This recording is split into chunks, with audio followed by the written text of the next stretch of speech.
Sound, Mind, and Body is supported by Audible.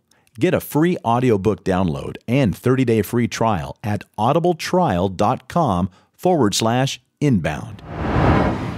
The mind tries to control things. We all know, if you've ever meditated, you know that's what the mind likes to do. First, think of something that you would like to experience a shift in yourself.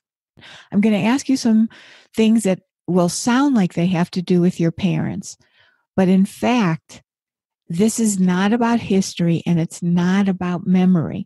And I'll repeat that when it comes time to think of it, because you might think it is, but it isn't. And we're not regurgitating history.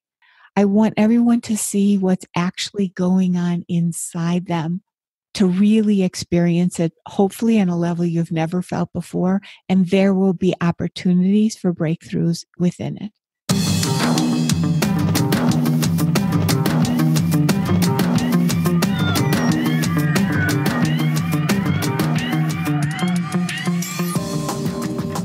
Hello, and welcome to Sound, Mind, and Body, a podcast where we interview inspiring people about the many different ways to stay healthy, balanced, and well of mind, body, and spirit in today's crazy world with a dash of woo-woo. I'm your host, Sheila Melody, and today we're going to learn an ancient secret that can help to transform the most difficult, stubborn places inside of us in a way that is deep, profound, and lasting. My guest today is Wendy Yellen. She is a former psychotherapist who closed her waiting list only private practice when she found that none of the traditional and non-traditional therapies she was certified in were enough to help people change in the ways they were seeking. Years later, she was reintroduced to the father of Eidetic Imagery, Akhter Ahsen, and she knew she had found the Holy Grail of transformational work. Wendy is now one of the top 3 transformational experts in her field. Wendy works with people who are ready to let go of the old change paradigm that says you have to make yourself remember to act certain ways or remind yourself of how you should behave. If you want to expand your connection to yourself, your heart, and to something greater than you, and do this in your very own unique way, Wendy Yellen is your guide. Sounds like something I could use. I'm so interested to have this conversation. So welcome to the podcast, Wendy. Thank you, Sheila. I've heard so many of your podcasts and you're always so generous and open, and I've been really looking forward to it. Oh, I'm so happy to hear that you've listened to some of the podcasts. That's wonderful. And thank you for, one of your people reached out to me and I was so excited to learn about this very interesting technique that you do. Thank you. Why don't we start from the beginning and just let us know a little brief history about how you came to quit your very successful practice and then found Eidetics. Okay, I'd love to. I want to start way back in middle school because I want to tell you a quick story that'll help you understand what happened with my practice. I grew up in Buffalo where it's really cold in the winter. I thought everybody had those kind of winters. I mean, I'd have to wear leggings under my tutu on Halloween, right? Right. So anyway, I was in what was then junior high, and my mother had picked out the dress I was wearing, and I wasn't much of a dress person anyway, but it was scratchy, a little bit too long. The collar was too high and too tight. And I felt like I was in somebody else's skin and I just hated it. And I didn't quite know what to do with that. But I remember outside in the snow wearing my coat and my big boots also with this dress, adding to the look. And I was stomping in the snow. I am not couth. I am not couth, with great anger. I didn't even know if there was a word called couth, but right. I knew there was uncouth. So I really had a sense of what I wasn't, but I wasn't quite sure what I was yet, but I knew that was not it. Yeah. So flash forward to my private practice. So I had been trained very traditionally at master's in social work from Smith and a family therapy fellowship in Texas and a lot of other training besides that in traditional and non-traditional work. And I had a full practice. And for anyone that has a business that's listening, you know that if you're 100% referral with a waiting list, people like what you're doing. And I had no idea. How easy I had received all of that. I just took it for granted. And so obviously people liked what they were getting, or otherwise they wouldn't have referred their friends and family, right? Mm-hmm. But because I was also experiencing all the different modalities I was using, I realized that even though I loved them, and even though people obviously felt they were getting a lot and they loved working with me, it wasn't enough for me. And I thought to myself, really, is this all the change we can achieve as a human being? Is this the depth? Is this actually the depth that we can go to in our change? Because if this is it, I'm out. Yeah. So I closed my practice and I refused to go back and be a therapist, even though the people that knew me just like shook their heads in disbelief. Wow. Because it's in my DNA, right? But I wasn't. I know you're supposed to. If you have success, you're quote unquote supposed to keep going, right? You're Right. supposed to build on it, but not if it doesn't feel like it's enough. And it wasn't because I was a poor practitioner. I just didn't feel like it was deep enough. So it was like the dress with the too tight collar, the too high collar, and the too long skirt. It didn't fit me anymore. And years after I first heard about Eidetics, actually 20 years later, I rediscovered it. And at that point, it made sense to me. When I first heard about it, my head was I was so in my intellect, I was so in my head that I couldn't actually understand what was being said. But now I'd done a little work, my mind was more open, and I experienced the Eidetics like we're going to do today, and all your listeners are going to get to do today. And I thought, oh my gosh, this is what I've been looking for. This is real change. So I jumped back in and reopened a new kind of practice. Wow. So what were some of the things that you were doing, the traditional techniques, like just what a traditional psychotherapist would do?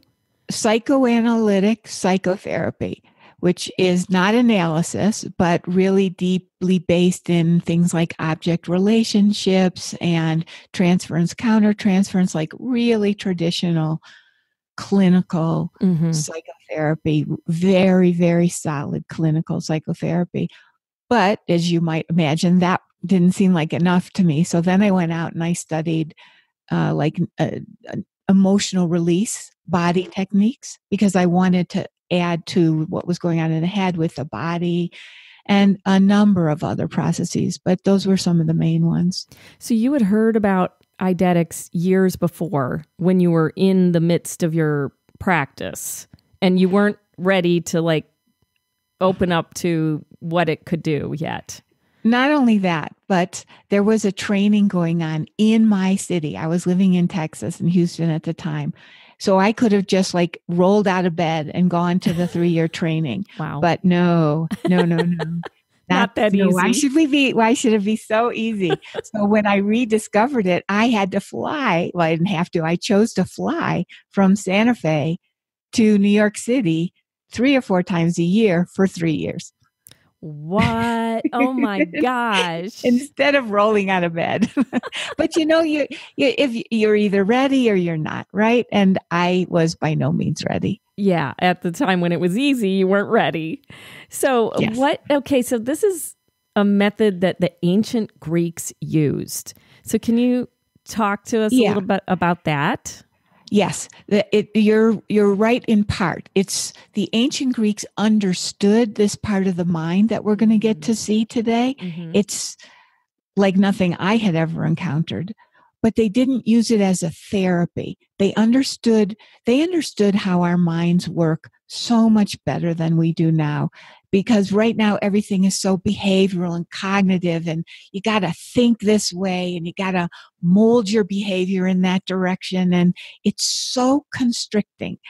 And so many people these days think that they're like their spiritual life is really important and their meditation practice and yoga, whatever. So all of that is a different aspect of the mind.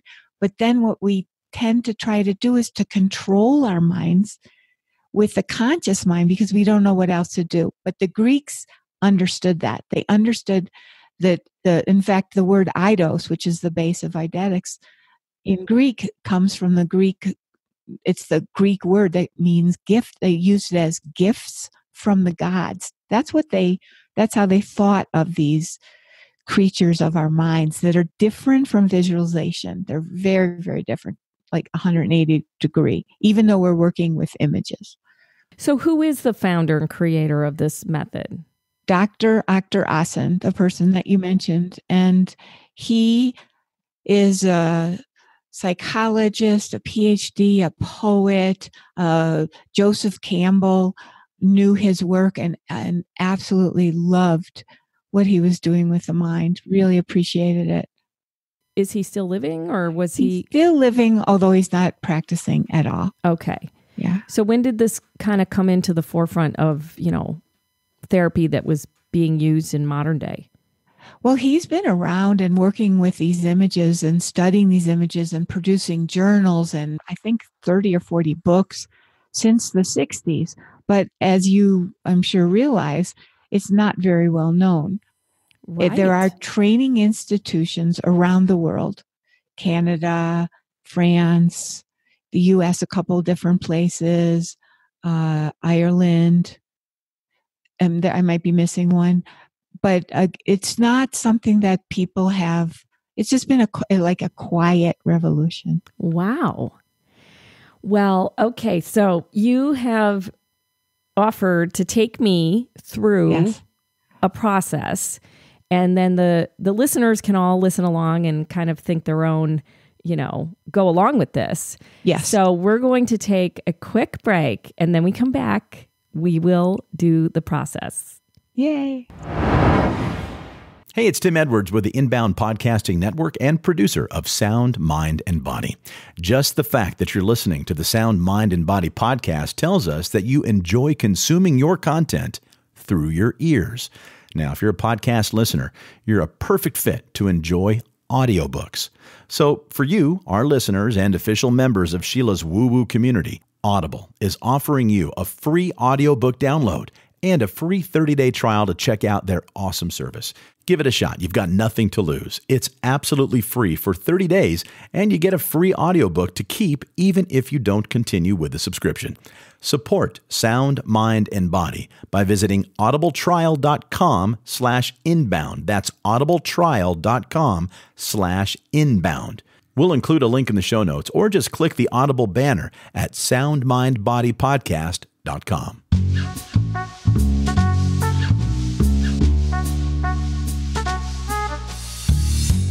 On the next episode of Sound, Mind, and Body, we talk to Broadway veteran and the co-host of the Plus This show, Kathy Deach.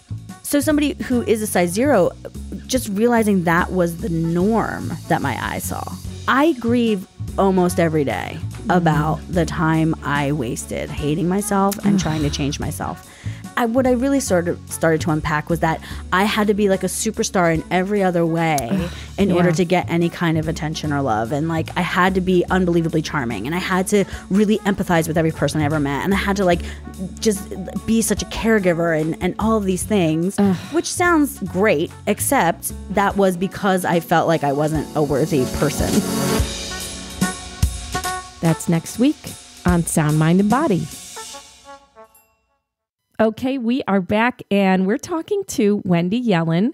She is a transformational mentor who specializes in using a certain technique called Eidetics. So why would somebody want to go through this process, Wendy? Okay, so I'm all about practical results. People want, when I want for my clients, they want practical results. We want to see bottom line, change in behavior, change in ability to, let's say somebody has a business, then ability to actually follow through on what the person already knows they need to do or quote unquote should be doing. But people tend to go off after shiny objects or electronics. So actually doing what they say they're here to do, or relationships where we destroy what matters most to us over and over all too often, not just relationship, that's in life too, or people are seeing on their face the evidence of the way that they've been holding back, and it's getting worse and worse as they get older, and and makeup isn't helping, so they can that's really from the inside.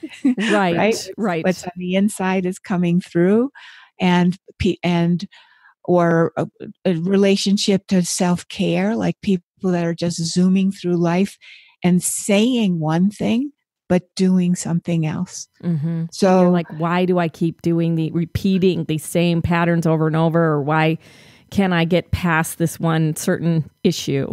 I'm so glad you said it like that, because it truly isn't about why. Oh, it's about change. Okay.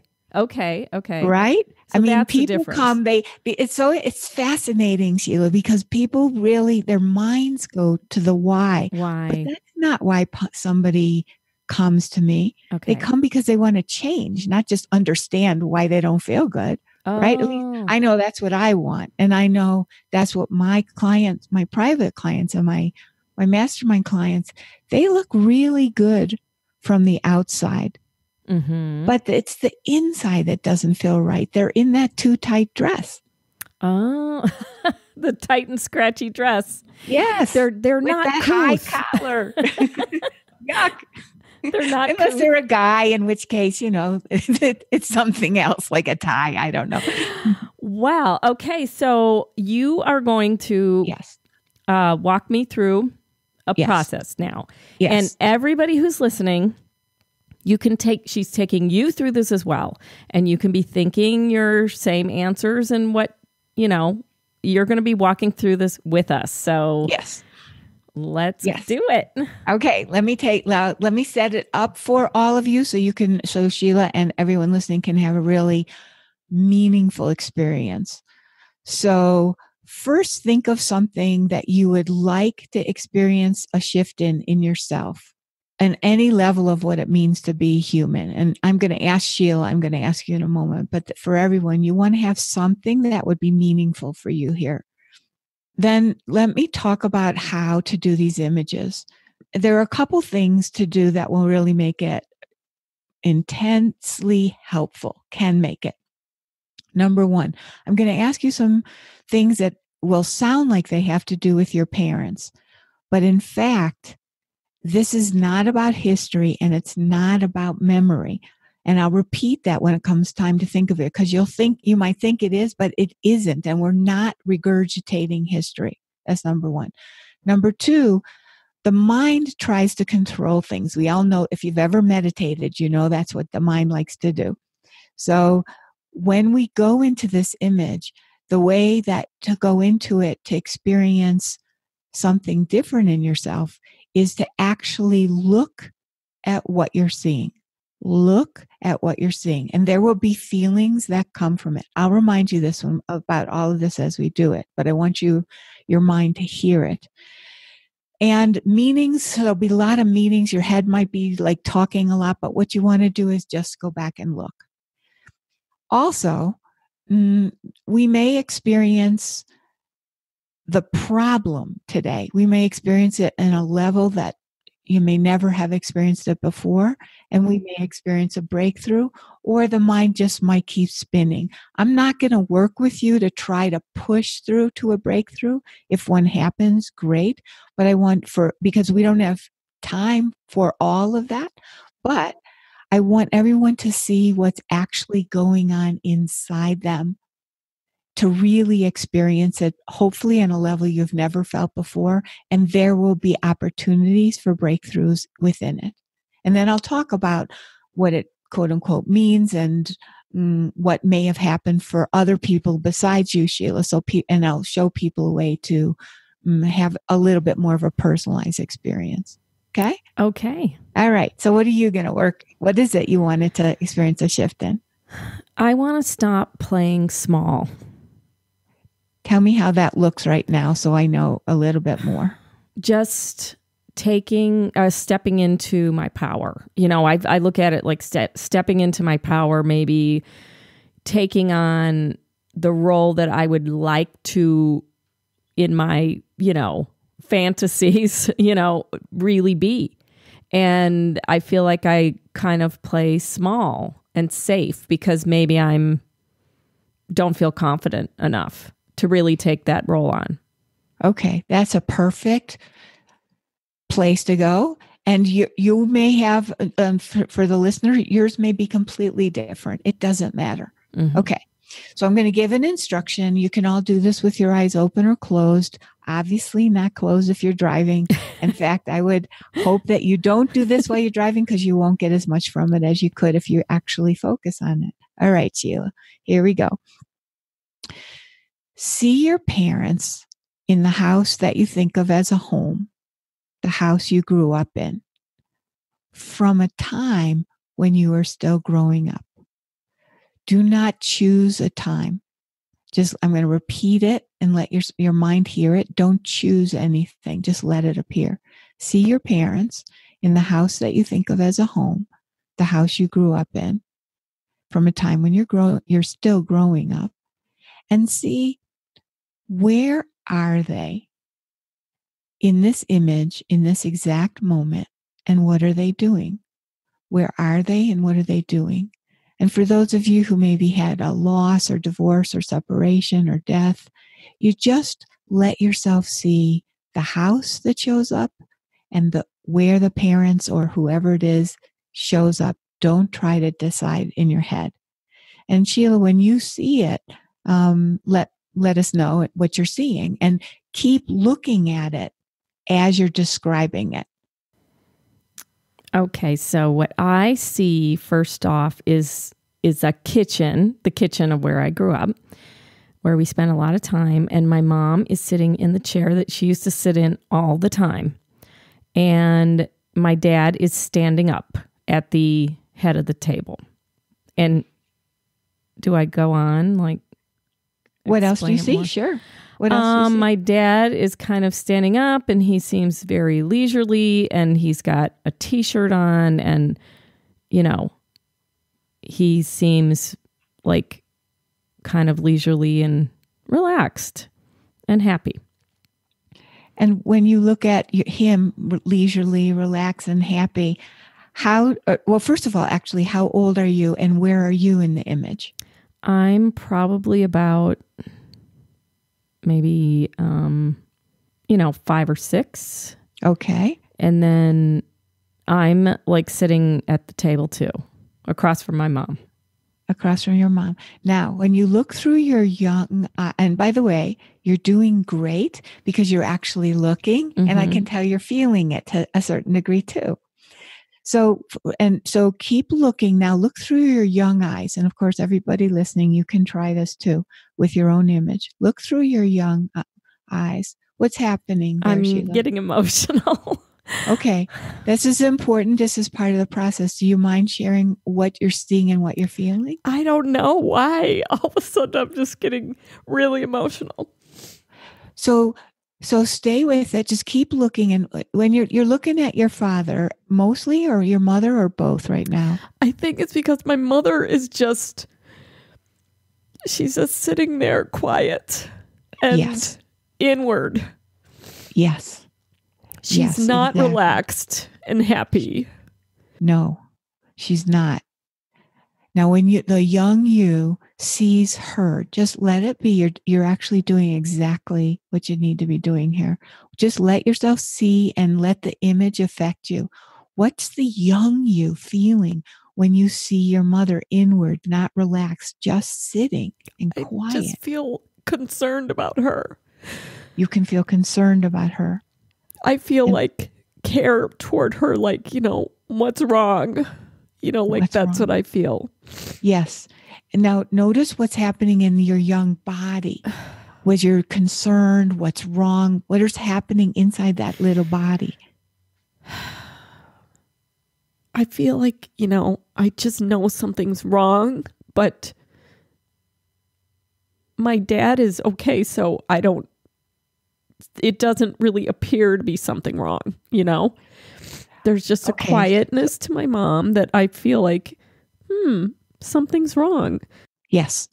Yes. So as you're looking at your mom, it feels like something's wrong. But when you look at your dad, he's leisurely and relaxed and happy. So there's like a split here.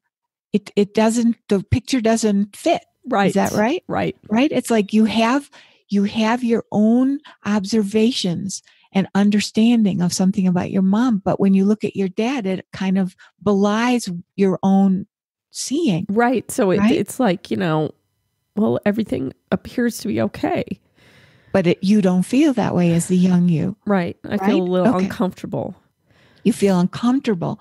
And can you tell me how your physical body feels right now as you look at this whole image? I just feel like I'm, maybe protective of my mom, and I feel like I'm mimicking her.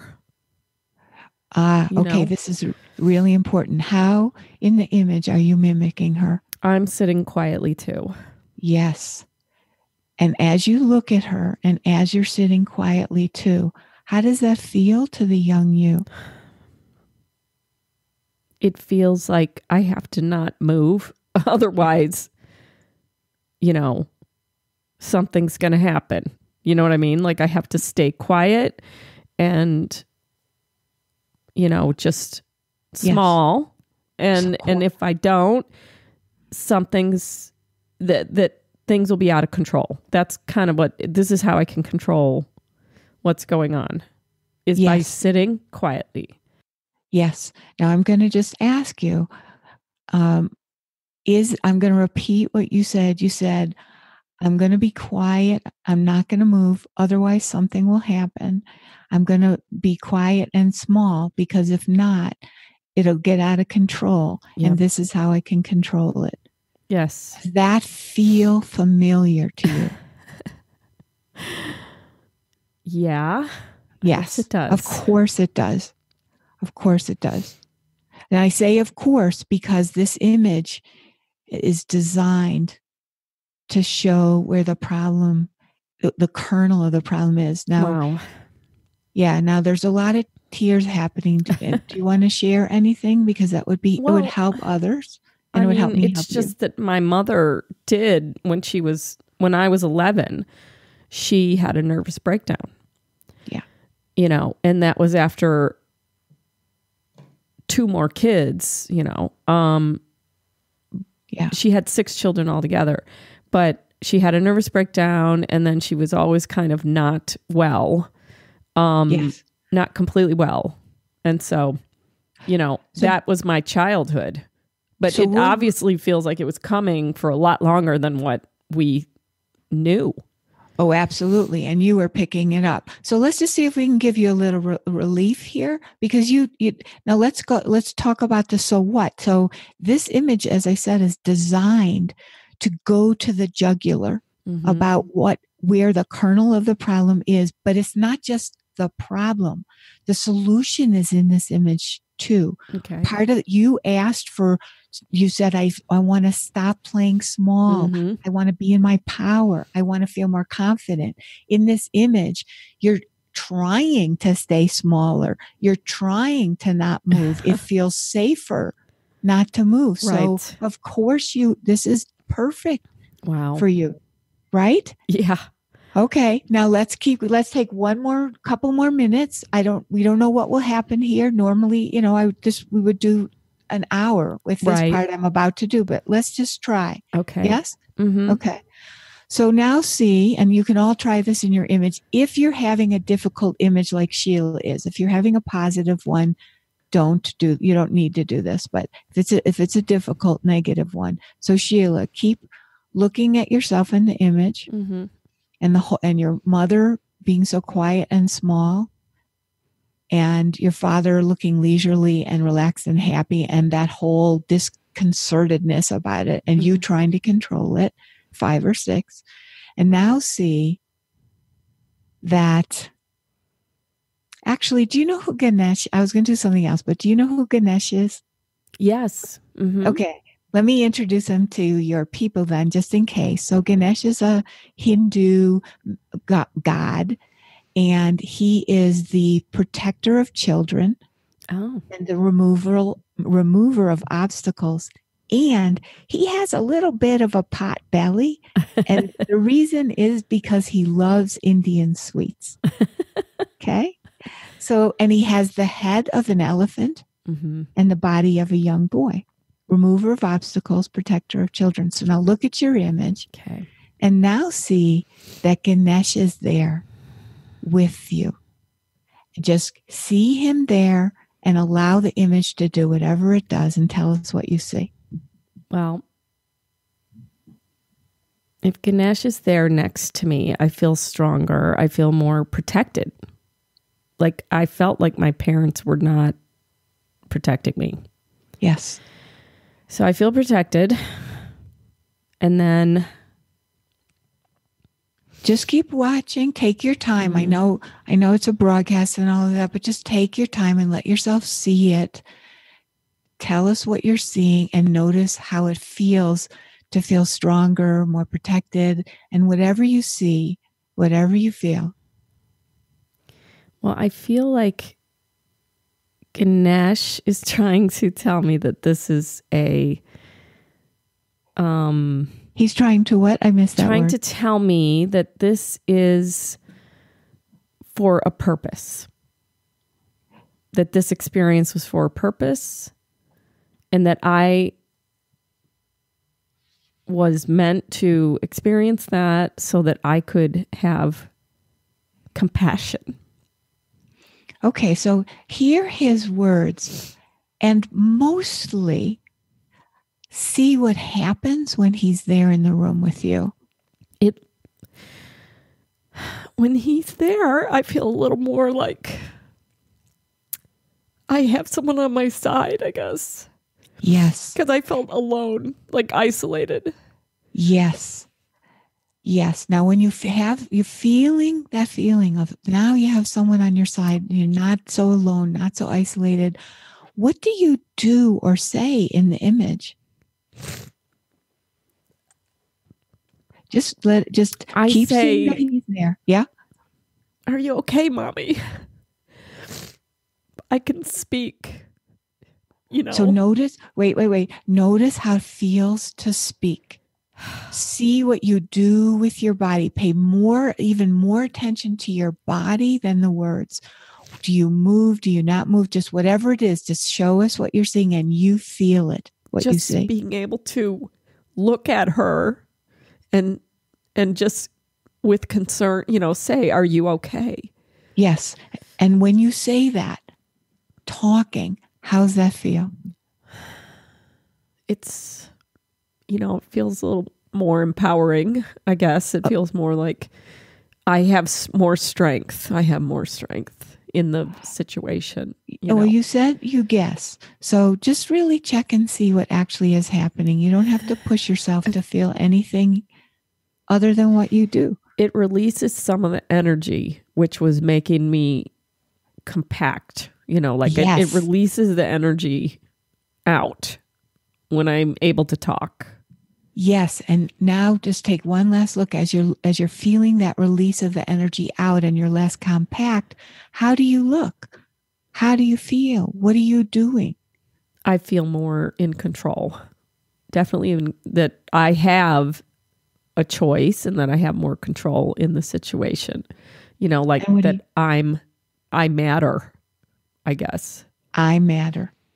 All right. Now, see that you're in your business and you're in a situation where you would tend to stay small or particularly not feel confident. And keep Ganesh in mind. You can see him there with you. With a specific situation, just see the situation and see Ganesh is there with you. What do you see? Well, I'm still a little nervous. Nervous and still unsure Yes. But I feel like with the thought that it's a purpose rather than that there's a choice. Oh. Then I feel like I could, step forward a little more with a little more confidence. Okay. So let me talk about this a little bit while you kind of come back. And just let me talk about this. So I'm going to talk to everybody about what your experience may have been. So we just did 2 out of thousands of eidetic images, literally thousands. Okay. And took what could have taken a couple hours and took just a couple minutes. I wanted to see if we could open you up, Sheila, to have more access to the natural confidence that's already there in you.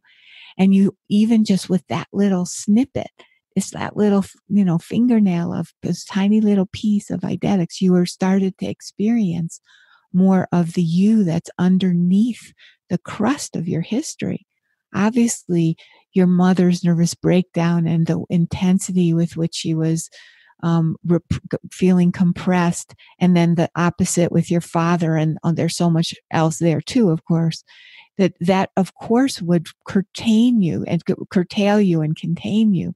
And so, but the confidence and the ability to be yourself and step forward, it's still there. It's covered over by history. That's the same for every human being. It's still there. It's just crusted over. So we got to a little bit of definitely a piece of the core places where you started to hold back your confidence and hold back even moving. Yeah, right. Moving. A lot like your mom was sitting there, right? And all that you can feel in your mom, there's all that kind of condensed, coiled up, but mostly condensed pressure and energy. And it's tough. So you started to be able to express yourself. And we used Ganesh because I knew Ganesh would very, very, very likely give you back some connection to yourself. Now, some of your listeners would have had a positive experience.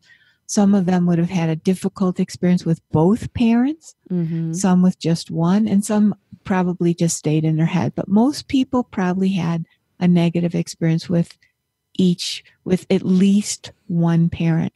But that's in a certain way painful, but great. When I first started Eidetics for myself, all my images were negative.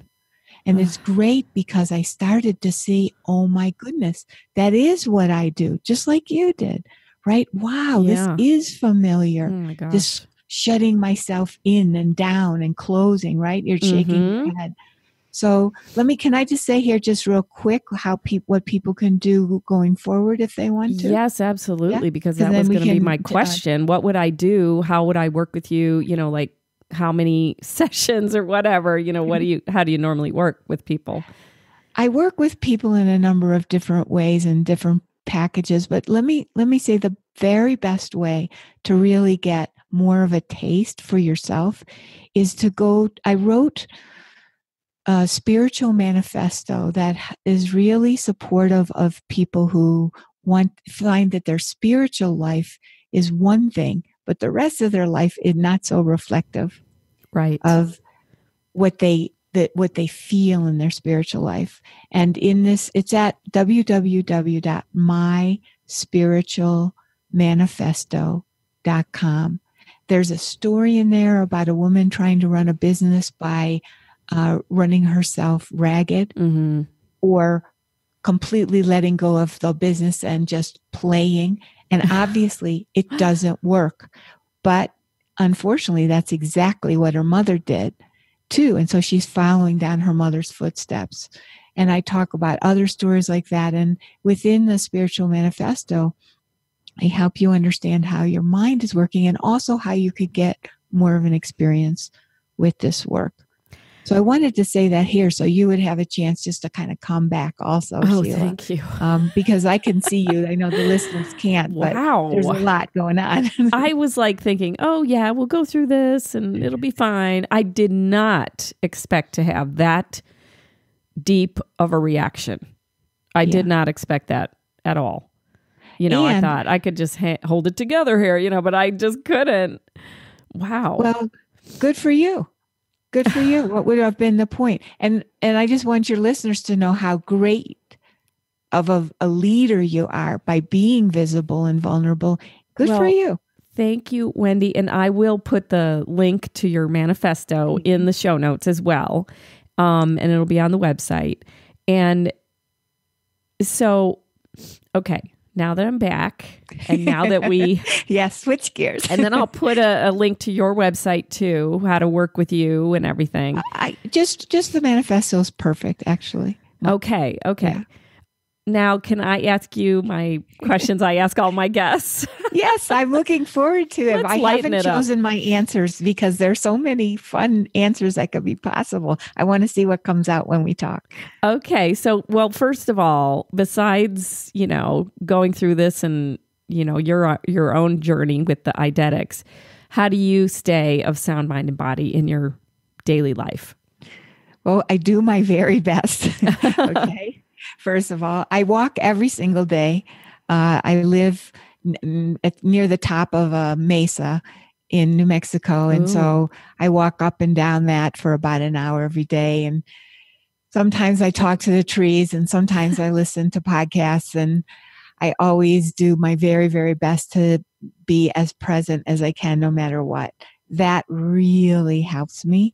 And just living, I'm looking outside at nature, and just being in nature is extremely supportive for me. Oh, that's nice. Those are some goals I have. I have a nice place, but I'd love to, next thing, more nature around the house. Okay, so favorite sound. The other day, I was at a hockey game watching my husband play, and there was a little girl whose father was playing, and she was giggling and laughing with complete joy and absolutely no boundary. Oh. It was like a bell. It was so beautiful. And I'm watching these guys trying to kill each other and I'm listening to her, and it just opened, it burst my heart wide open. Wow. That sounds really nice. What a nice moment. It was. Okay. Favorite memory. And not an eidetic image. No. How do people choose? That's just not possible. You could have a whole podcast about favorite memories. Right. Well, what's the first one that comes to your mind? Well, the one that keeps coming is my grandfather, who I called Bunger, because his name was Barney, and for some reason I got into my head that I was going to call him Bernard, so that I was going to call him by his name, but I couldn't say it, so he became Bunger.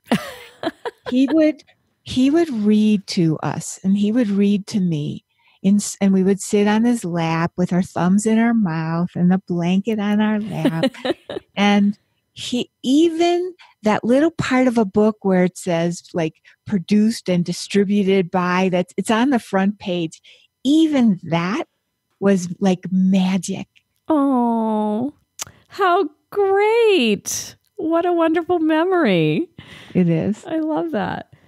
Okay, so favorite place. Favorite place. Again, you can have a whole podcast. Yeah. It's not fair. Maybe my other grandfather's farm, keeping in with the tradition of calling them by their first names. I called him Max, which was his name. Max. And we lived in Buffalo, as you know. He had a farm in the country, so it was snowed over in the winter. But every summer I'd go and I'd spend weeks. And there was a creek at the bottom, but you couldn't see it from the top where the house was. And so you could, skinny dip and nobody would know. And always getting down to the creek through the forest was an adventure because I didn't really know how. And there was a big dog named Cody and lots of vegetables and the food was wonderful. And my grandfather would carve our names in pumpkins when they were little. So then when the pumpkin grew bigger, our names got bigger and bigger and bigger. Oh, how cute. So the farm, I would say. Oh, I love that. All right. So the final question is, what's the most woo-woo thing you've ever done? Okay. So when you and I talked, just to meet each other first, I said to you, I don't see my work as woo-woo at all. And you said you were really surprised. I see it as very concrete. But let's go in. I mean, woo-woo could be another whole podcast. It could be, yes. Oh my goodness. I'm going to, this is strange, but this is a story that came up. So, because I have tons. I think woo-woo is in the mind of the beholder, but true. So when I was in my 20s, I went to go live in Europe. I was living in Europe for a few years and traveling and making my way, making my money so I could live and go to the next place. And I was in France in Bordeaux and Champagne to pick the grapes. Mm-hmm. And in Champagne, it was this where they obviously make champagne. So there was this huge, almost like a factory. The Bordeaux place had been little. But in this kind of factory, the women lived in bunks in one big room and the men lived in another big room. And at lunch, we would have wine, a 2-hour lunch and a little siesta, and wine and really great food. And a man sat across from me, a French man, and he was always very proper. And he never touched a drop. He was the only person who didn't drink. And he befriended me, and I always felt like he was watching out for me. Uh-huh. So we did the vendage for however many days, probably a week or two. And then we had a final fling at the final party at the end. And he did drink at that one. And the next day, everybody was going to go home. And I was a little surprised that he drank, but, and then the next morning, I saw him, and he had a wooden leg, mm-hmm. and he had taken off his wooden leg, and he was crawling on the floor because he was completely smashed. Oh my gosh. And I watched him go off on the train the next day, and I realized that he was what they call a wino. Oh my gosh. He was maybe a street person. He was a completely different man than the man I met. Wow. But every year he would clean up. He wouldn't drink a drop. He would do the vendage. He was my friend, and he protected me. And for some reason, I got chills everywhere. For some reason, that feels woo-woo to me. Yeah, it's like it seems like such an interesting. It's like he channeled a whole different person. Yeah, that's quite an interesting story. I have to say, you Tim is here producing this, and you're here, and I have to say, you two, I get to watch you while we're talking, and your listeners don't, but you two are great. Thank you. Yes, we are a good team. We've been doing this now for almost a year. Thank you so much, Wendy. This has been really eye-opening and just completely transforming just for today. I mean, I definitely want to go forward with some more and work with you some more. I will leave, the manifesto, the link to the manifesto in the show notes. And I just highly recommend. I have read that before, but I'm going to go reread it, now that I've experienced this. Yeah.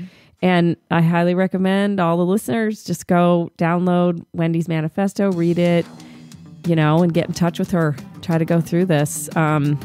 It can help for all of us to be our best selves in this world. Thank you. Well, that's it for this episode. And all I can say is, wow. I really did not expect to go to that deep emotional place so quickly.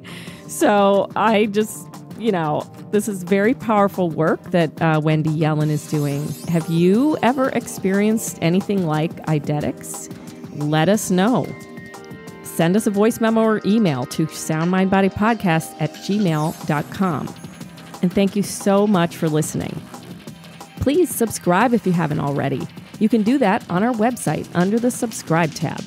Just select your favorite listening platform and subscribe to get notified of new episodes right away.